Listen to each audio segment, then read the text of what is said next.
We're going to learn a Sicha of the Rebbe. A Sicha, literally the word Sicha means a talk. We used to learn Maimorim. Maimar means in singular, it's a discourse. Maimorim means many. Sicha is in singular. Sichot or Sichois, it's many. This particular, I'm going to explain the difference between a Maimar and a Sicha, but it's very interesting if you look at the end of it, at least in the original printing, it says where they got this from. And not necessarily these particular words are the words that the Rebbe said and pronounced. Not necessarily. Why? The thing is like this.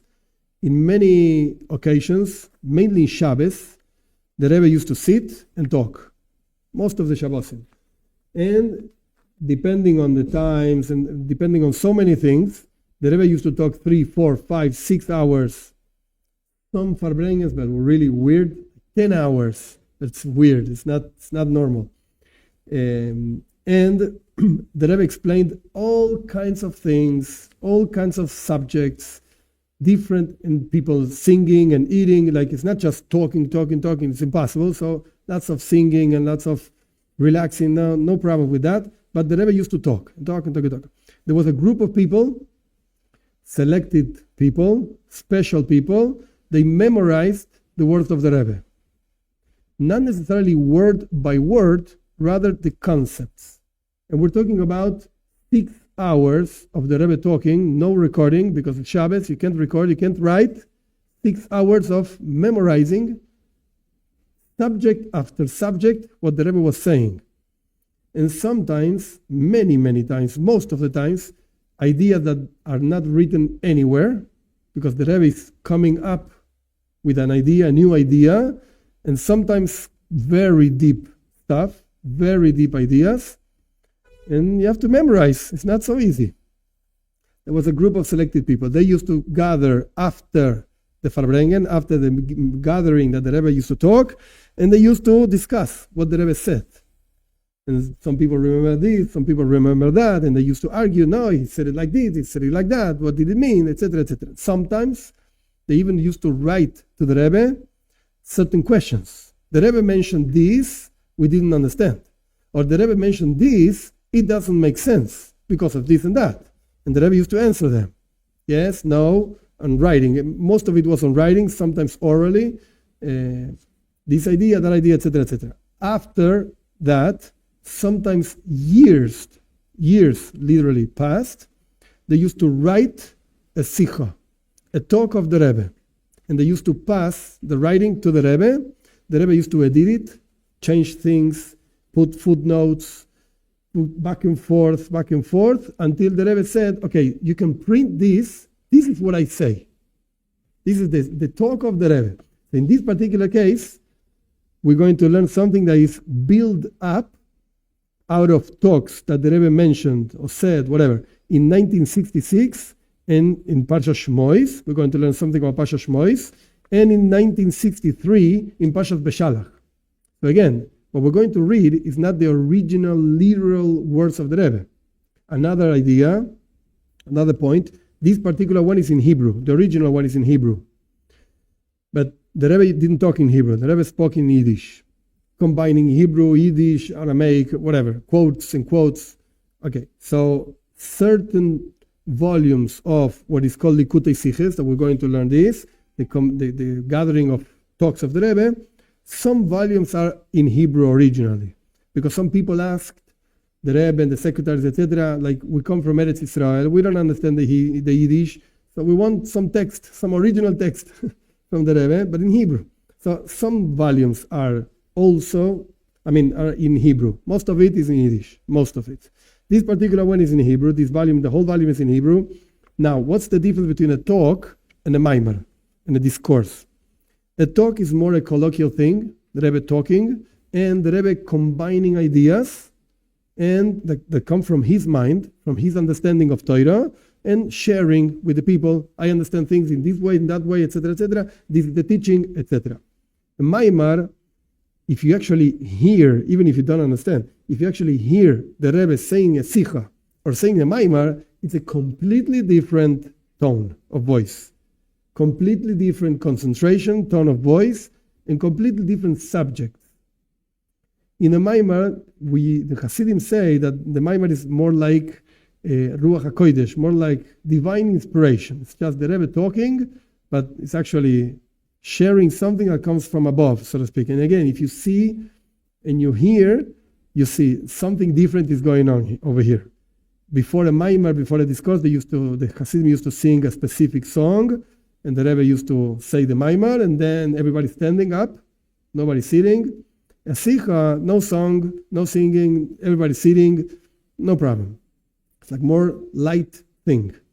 That doesn't take out the deepness. This particular one that we're going to learn is not such a deep Sicha. It's not like, wow, what a difficult thing. No, it's not a deep Sicha. There are some that are very, very deep. And some deal with things by Bnei Noach. There has quite a few, quite many talks on Bnei Noach, and some of them are really difficult, deep. This one is not so deep, talking about emunah, faith, and bitachon, confidence in God, etc. But basically that's the difference. Either it comes from the mind of the Rebbe or comes from above, so to speak. And the Rebbe is just sharing, just saying it. Okay, this particular one is in Parsha Shmois. One of the events, strange events in Parsha Shmois, is the beginning of the second book of the Torah, and the Jewish people is in Egypt, and Moshe Rabbeinu basically he's born, etc., raised in Egypt, raised in the palace of Pharaoh, etc., etc. And one day he comes out and he sees some Egyptian hitting a Jew, whatever that means, a Hebrew Jew, it doesn't make a difference, a Jew, and basically he kills the guy. That's basically what happens. He kills the guy and he puts it on the ground, and that's it. Now, the next day he comes out and he sees two Jews arguing. And he asks the Jew, why will you hit your brother, your friend? And this Jew turns and says, are you going to kill me like you killed the Egyptian? And Moshe was afraid. This is the key point of the whole Sicha. Moshe was afraid. And since he was afraid, he ran out to Midian, and the story moves on. We're not going to deal with that. This whole Sicha deals with, wait a second, why was Moshe afraid? And that's a problem. And we're going to offer different ideas on this frightening. Let's go. Chapter 1. Usually have short chapters. Sichas have short chapters. Chapter 1. Vayigdal Moshe. The Rebbe just quotes the most important parts of the story that I just said. Vayigdal Moshe vayetze lechov. Moshe grew up and he went out to see his brothers, etc. The Rebbe is not even quoting the whole thing.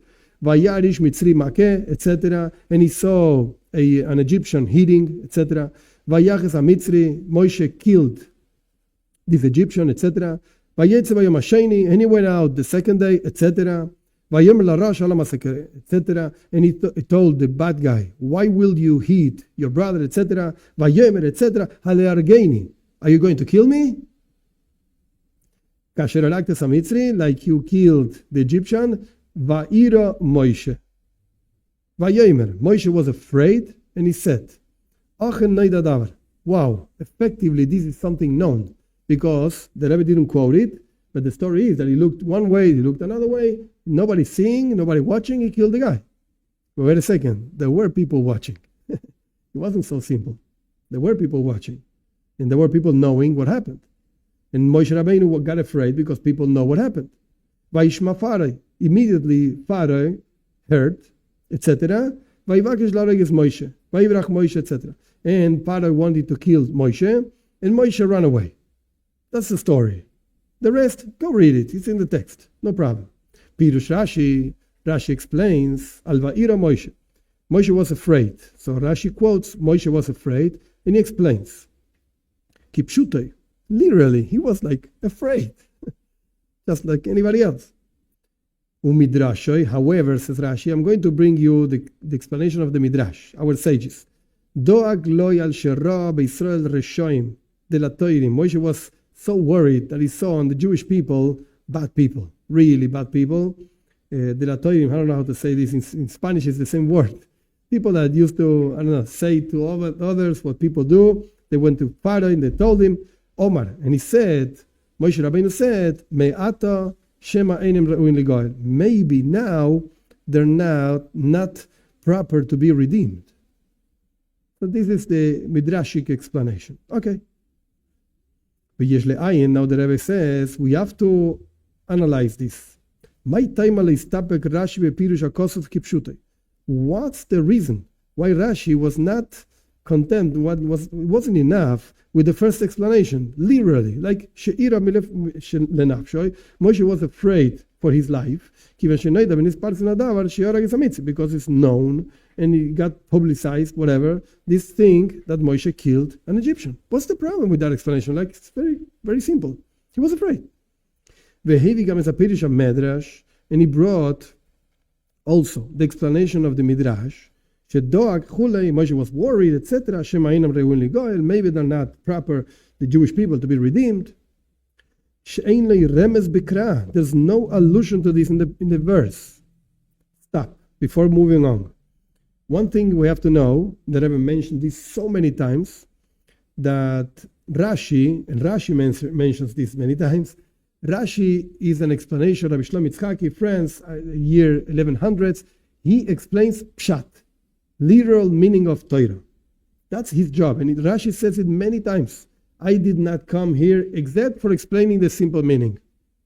And when Rashi doesn't find an explanation in the simple meaning, it says, this verse needs deeper stuff. There's no simple meaning over here, so he brings the Midrash. Now, many times, Rashi brings more than one explanation. So wait a second. What's the explanation over here? What's the simple explanation? So Rashi says, look, with the first explanation it's not enough. For some reason, I have to bring a second one. Every single time that Rashi brings more than one, sometimes he brings 2, 3, 4, not so common, but sometimes 4. Every time that Rashi brings more than one explanation is because each explanation doesn't stand by itself. Not enough. For some problem, quote unquote, that this explanation has. So we need another one. So over here, Rashi brought 2. And the first explanation is quite simple. Kipshuta is like, yeah, he was afraid. What's the problem? And the second explanation is the whole thing. Yeah, maybe people are not good enough to be redeemed. The whole thing like Midrash. And it's weird. Like, your job is not to quote Midrashim. It's full of different Midrashim in the Midrash. And Rashi doesn't quote them. Like, it's not my job. Go learn the Midrash. You want to know what the Midrash says? Go learn. What do you want from me? I'm here to explain the Pshat. And he brings over here a Midrash. And the Rebbe goes further. The last thing we just read. Why is Rashi quoting something that doesn't have any allusion in the verses? How did Rashi learn this from the verses? Maybe they're not good people. They're not going to be redeemed. Nobody's talking about this. No mention to this in the verses. So why you're saying this? Ubifrat, in particular, according to this second explanation of Va'ira Moshe, that Moshe was afraid, you have to take out the continuation of the verses, and the Rebbe says in parentheses, Moshe said, effectively people know, etc. You have to take it out of the simple explanation. In other words, we're going to continue reading, but in other words, to understand what the Rebbe is saying. So say you have 3 verses. When you explain the first one in one way, that automatically affects the rest of the reading, the next 2 verses. And if you explain the first one in a different way, automatically that affects the explanation of the next ones. So the Rebbe is saying here, look, if you explain the first explanation of Rashi, Kipshuto, Moshe was afraid. So why was he afraid? Quite simple, because people know that I killed somebody. I'm afraid. Makes sense. It's okay. In Pshat, in the simple sense, it's okay. But now that you brought a different explanation, a second explanation, that actually I'm afraid because people are not going to be redeemed of Egypt. So how do you continue reading the Torah? Doesn't make sense. Because I killed somebody. Really? Because you killed somebody and people know, so they're not going to be redeemed. Doesn't make sense. What are you saying? Parenthesis in the words of the Rebbe, the Kaya Larigas Mitzri, clearly The fact that it is known, that's what Moshe said. What fact is known? That I killed an Egyptian. That's the reason why Moshe was afraid. You have to leave that out. No. That's not the proper explanation according to the second explanation of Rashi. You have to explain it in a different way. What was Moshe afraid of? Like, why? No, forget about killing an Egyptian. That's not the problem. There has to be some other problem. I don't know. I have to come up with a problem. What's the problem?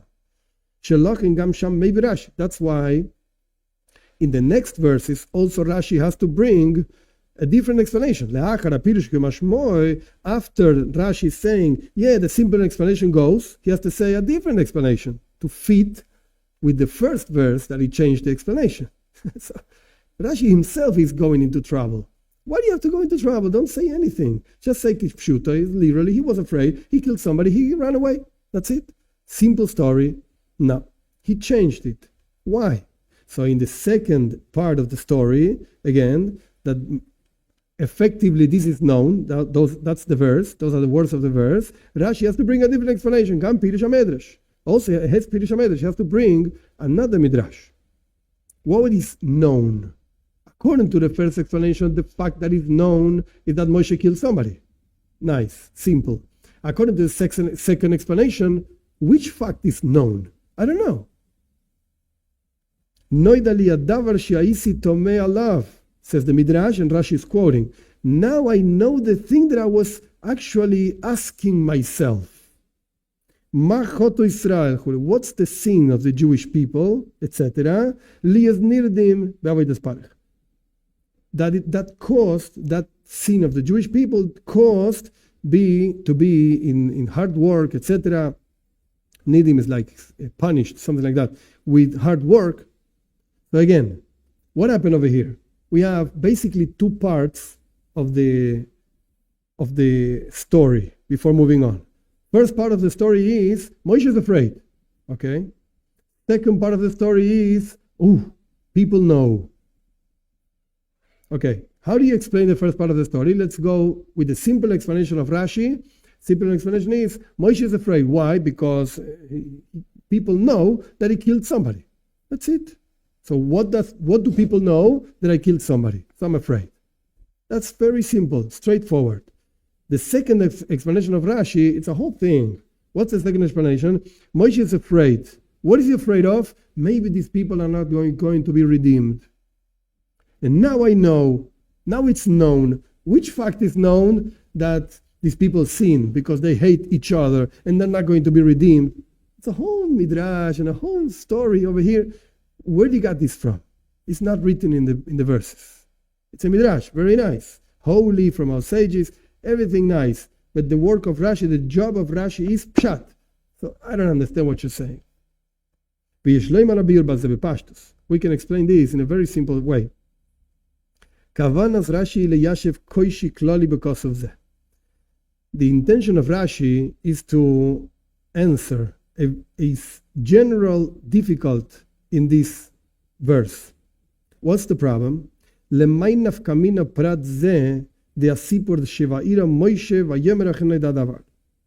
What's the difference? Why is it useful, this detail, in the whole story that Moshe was afraid and he said, effectively, this thing is known? Now, walk back a little bit on the story. When the Torah says something, it's because it's important. Otherwise, the Torah that wouldn't say it. Like, the Torah never mentions when Moshe Rabbeinu went to the bathroom. But probably he went, thousands of times. I don't know how many times a person goes to the bathroom in his life. He went so many times to the bathroom. Yeah, but who cares? It's not important. No teaching. Forget it. Of course he went to the bathroom. So if Torah is mentioning something, it's because it's important for the story. Something you have to understand out of these words. And sometimes happens actually in Parshas Toldos, Rashi says, I don't know what this verse comes to teach us. And the Rebbe has talks on this also, wait a second, if you don't know, just shut up. At least nobody knows you don't know, so don't say anything. No, Rashi makes a point of saying, of a specific verse, that Rivka was the mother of Esav and Yaakov. I know that already. Now, the Torah says it again, and Rashi comes and says, I don't know what this teaches us. Why? Because Rashi is saying, look, of course there's a teaching over here. Just that I don't know it. But don't think the Torah is saying things because just is saying things. Somebody wrote a few more words. I'm sorry, I'm not going to, let's erase it. No. This has a teaching. The fact that I don't know is my problem, but the teaching is there. So same thing happens basically over here. There has to be some teaching. Why? In other words, the Torah is making a point in expressing the feelings of Moshe and the words of Moshe. Everybody knows. I'm afraid everybody knows. I know this question might not sound so nice, but who cares? Give me a teaching. I don't really care so much about what you feel. Very nice. Moshe feels afraid. Who cares? What's the teaching? This fear of Moshe Rabbeinu did not generate anything. It's just a fact. He was afraid. No? Because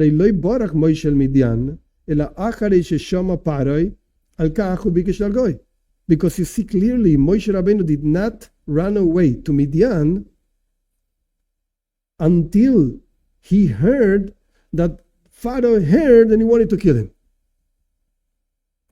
So what came out of this fear? Nothing. And what came out of the words of Moshe? Nothing. So why is the Torah saying this? Let's jump the brackets and then we're going to go back. It's going to be easier. Velochen, that's why That's why Rashi brings the second explanation. According to the first explanation, like these parts of the verse is like completely nonsense. You don't need them. I don't really care about the feelings of Moshe. Torah is not about feelings of Moshe Rabbeinu. Torah is about teachings. So that's why Rashi brings the second explanation. This fear of Moshe, don't translate fear. Translate, he was worried. Shema in Israel really God. Maybe the Jewish people will not be able to be redeemed. He was worried. That's the whole point. Again, Rashi says it's a midrash, even though his job is pshat, simple meaning. Rashi says, look, according to the simple meaning, these verses don't really fit over here. Like the fear of Moshe, fear of what? I don't understand. So he brings a midrash. I can't explain to you in a simple meaning. There's no explanation in simple meaning. So I bring a midrash. Point. Now let's go back to the brackets. Don't come and ask me this question. What's the use of this whole story of Moshe Rabbeinu and Dasan and Aviram, who were two guys fighting with each other, etc. Don't come to say delete the whole story. The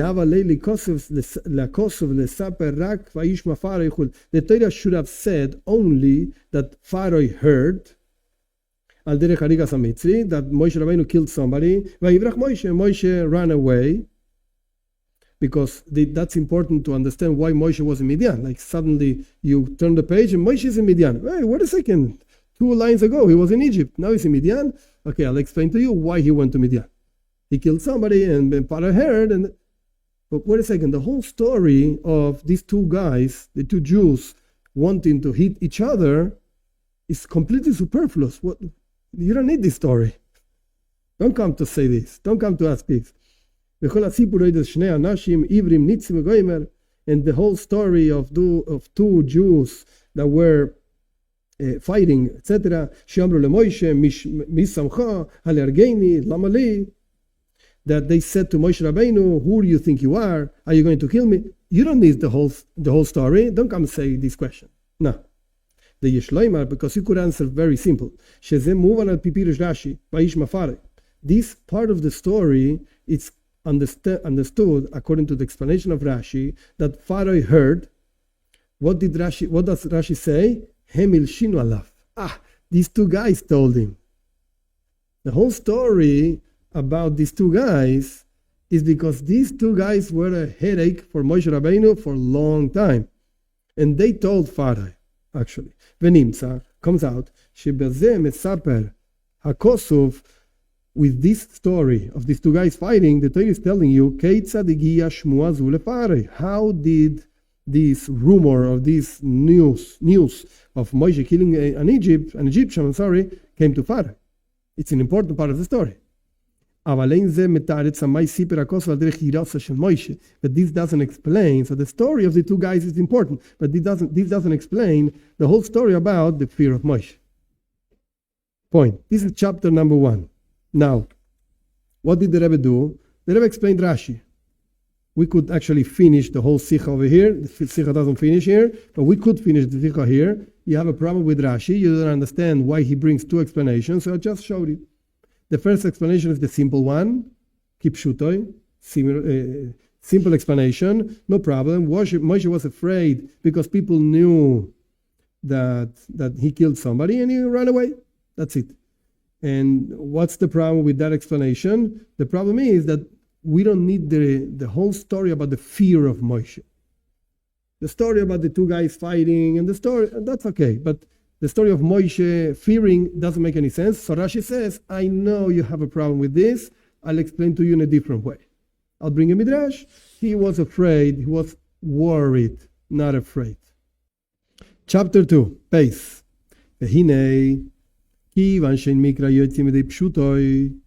Since the verse itself does not leave its simple meaning, like even if you have a very weird and whatever Kabbalistic explanation, very nice, yeah, but wait a second. Simple meaning stands. You can't take it away because you have a Kabbalah thing. I don't care about Kabbalah things. Simple meaning. In particular in our case,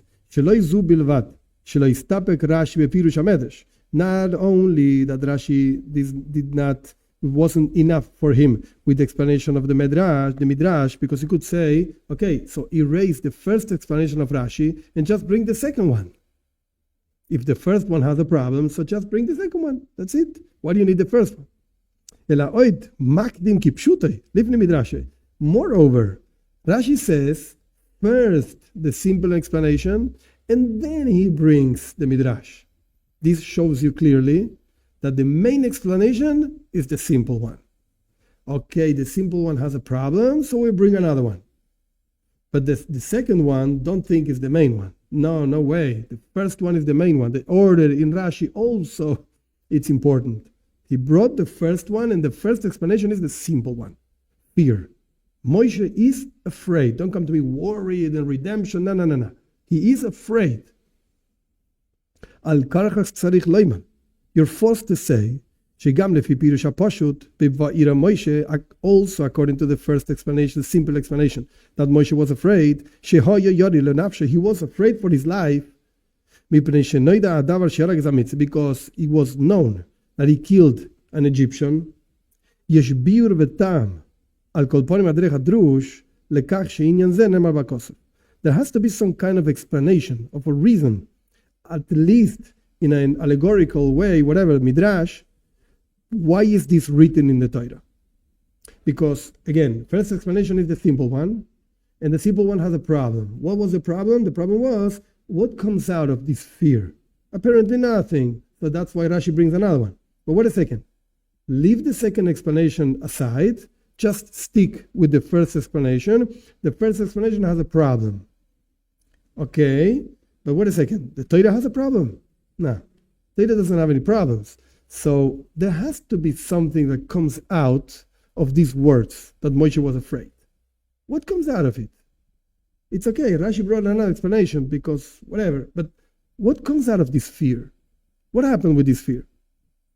The rest of the Sicha is going to explain this fear of Moshe Rabbeinu and what came out of this fear. First, in order to understand this, we need the words of another midrash, another work of our sages. Al apostle on a different verse, Va'ira Yaakov me'oid va'yetzaloi, Parshas Vayishlach, Yaakov was very afraid, me'oid, va'yetzaloi, and he was suffering. Yaakov was afraid, we find again. Yaakov is afraid and he's suffering. So what's the midrash saying about this? Rabbi Pinchas v'shenu Rabbi Reuven, Rabbi Pinchas in the name of Rebbe Reuven, he says like this: Shnei bnei Adana b'tochen HaKadosh Baruch Hu There are two people that God promised and they were still afraid. The most selected in the patriarchs, and the most select in the prophets. Yaakov. The most select of the patriarchs, forefathers, whatever, was Yaakov. And God told him, I am with you. In Parshas Vayetze, I am with you. And at the end, he was afraid. Wait a second, God told you, I'm with you. He heard God, whatever. And he was afraid anyway. Because it says Yaakov was afraid. Okay. The most selected of the prophets, that was Moshe Rabbeinu. And God told him in Parshas Shmois, in the whole story of the burning bush, etc., I will be with you. And at the end he was afraid. God told Moshe much later, much later, Parshas Masay, I think it is, don't be afraid of Oig. Don't be afraid, whatever, Sichon and Oig. But Moshe was afraid. If the Torah is saying don't be afraid, it's because he was afraid. The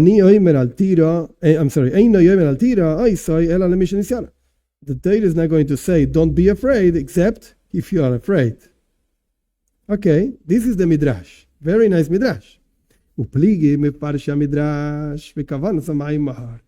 commentaries of the Midrash argue actually, what's the whole point of this Midrash? Very nice. Like we found two people, they both were afraid, both were promised by God, and they were afraid. Very nice. But tell me, what are you teaching me? Is it good to be afraid or not? Oh, this is what the argument is about this. There are those who explain the Midrash. This is actually a praise for Yaakov and Moshe. Even though they were promised by God, even so they did not rely on the promise.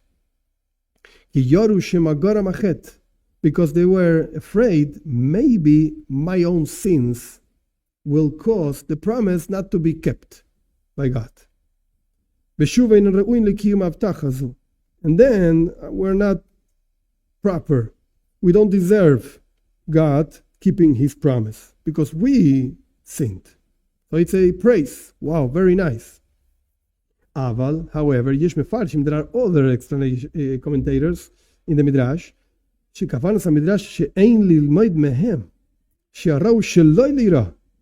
The idea of this explanation of our sages is do not learn from these two guys, from Yaakov and Moshe, because the proper thing is not to be afraid. Come on, God promised you. What are you afraid of? Elali is nachon. Rather, the proper behavior would be nachon libe batuach Hashem. Your heart should be nachon is like proper, not proper. It's like you should be tranquility. Like you have to trust God. Just don't worry. God is going to help you. In particular, that he promised. It's not just, God is going to help you. What do you mean? He talked to you and he said he's going to be with you.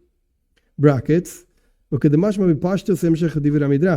Also, if you continue reading the Midrash, you will see that the simple explanation is the second one. They should not have been afraid. It's wrong. What they did, it's wrong. Why? Look at the Midrash, says the Rebbe. Shemevi Mashiach Mekanter is Israel. The Midrash brings that the prophet is like talking strong words, complaining on the Jewish people. Ve'omer lahem is telling the Jewish people, Atishkach Hashem Eisecho, you forgot God, your doer, Ishaya, 51, whatever. You forgot that God is the boss over here. And you're afraid the whole day. What are you afraid of? God is the boss over here. He knows what he's doing. The prophet is chastising the Jewish people because they are afraid the whole day, afraid of this, afraid of that. God is not going to guard you. So clearly, if you just read the Midrash very simply, it looks like it's wrong. What they did is wrong. Yaakov and Moshe, they were afraid, and God promised them. We have to analyze deeply this opinion of the Midrash, of the commentators, whatever, the Midrash, that the proper thing is not to be afraid. Wait a second. What's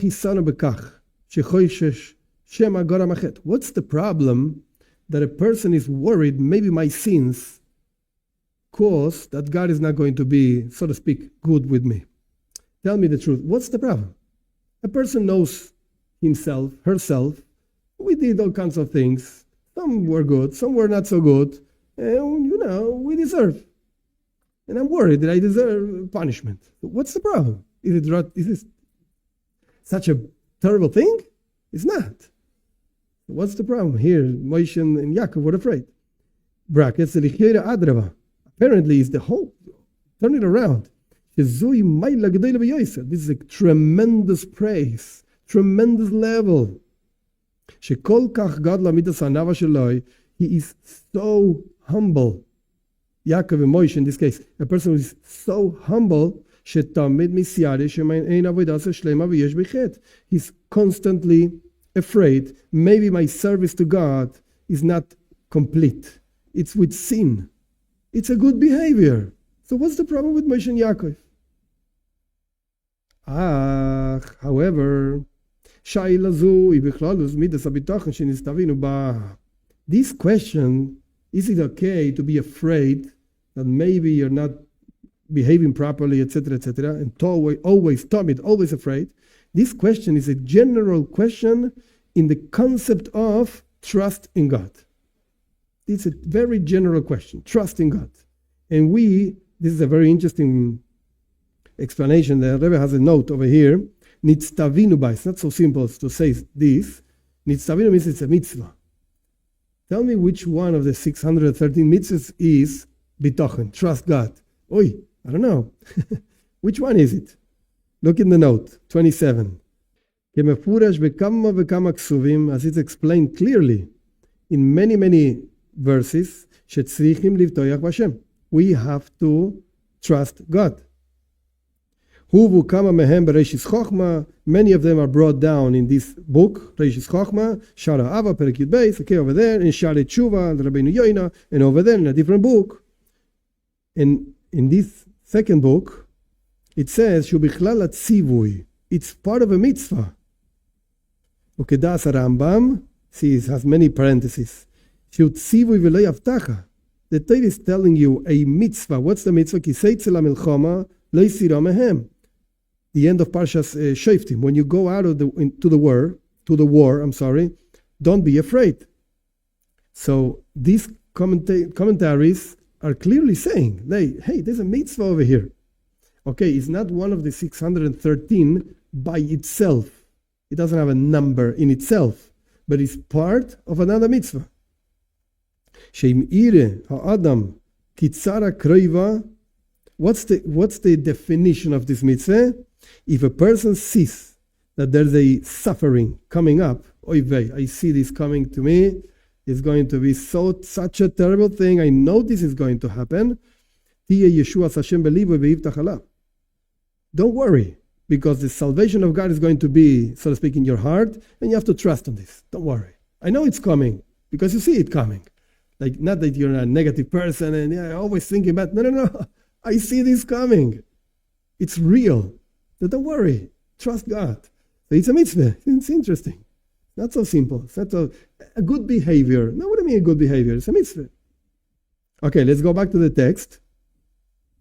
Just as a side note, it's interesting that the Sichot of the Rebbe and the Maimorim also, both the talks and the discourses, the notes usually bring such a deepness to the thing.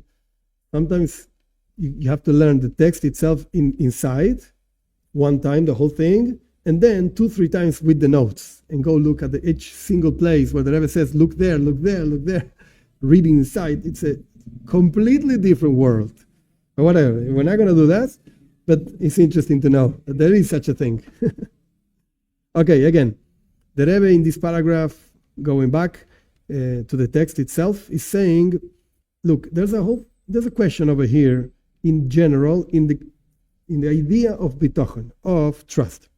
Pirush bitochen, what does it mean to trust? See that the Rebbe actually underscores this word, underlines, this word. Bitochen, trust, doesn't mean have faith in the capacity of God to be good with you, to save you from such a problem, etc., etc. Like God is capable? Yeah, sure, He's infinite, He can. That's not bitachon, that's not trust. Rather, bitachon, trust means that you actually trust that God is going to do it really, in actuality. He is going to save you. Not that He can save you. He is going to do it.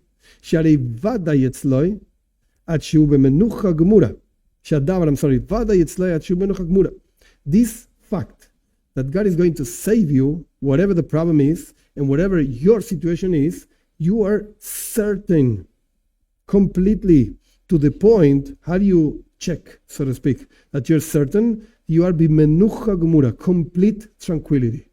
I feel so well. I'm fine. Like everybody's running crazy, the thing is burning everywhere. I'm fine, no problem. I'm going to leave this place. Don't worry. I'm going to stand up and leave on the door. You're nuts, everybody's crowding, running. I'm fine, don't worry. Don't worry, be happy. Like the song, Ein Clan is not worried at all. This is very much explained in the duties of the heart. This phrase is so powerful. The essence, the definition of trusting God is complete tranquility of the person that trusts, like mine, whatever, on God. That your heart will rely on that, on them, whatever, that you trust on, in this case is God. He's going to do the good and the proper thing for you in whatever thing you're trusting Him. So the definition, the core definition is, how do you feel about this? What does it mean to trust God? I feel so well. He's going to be so good with me. Yeah, but you're not such a good guy. Yeah, I know that. No problem. I trust God completely. He's going to be good with me.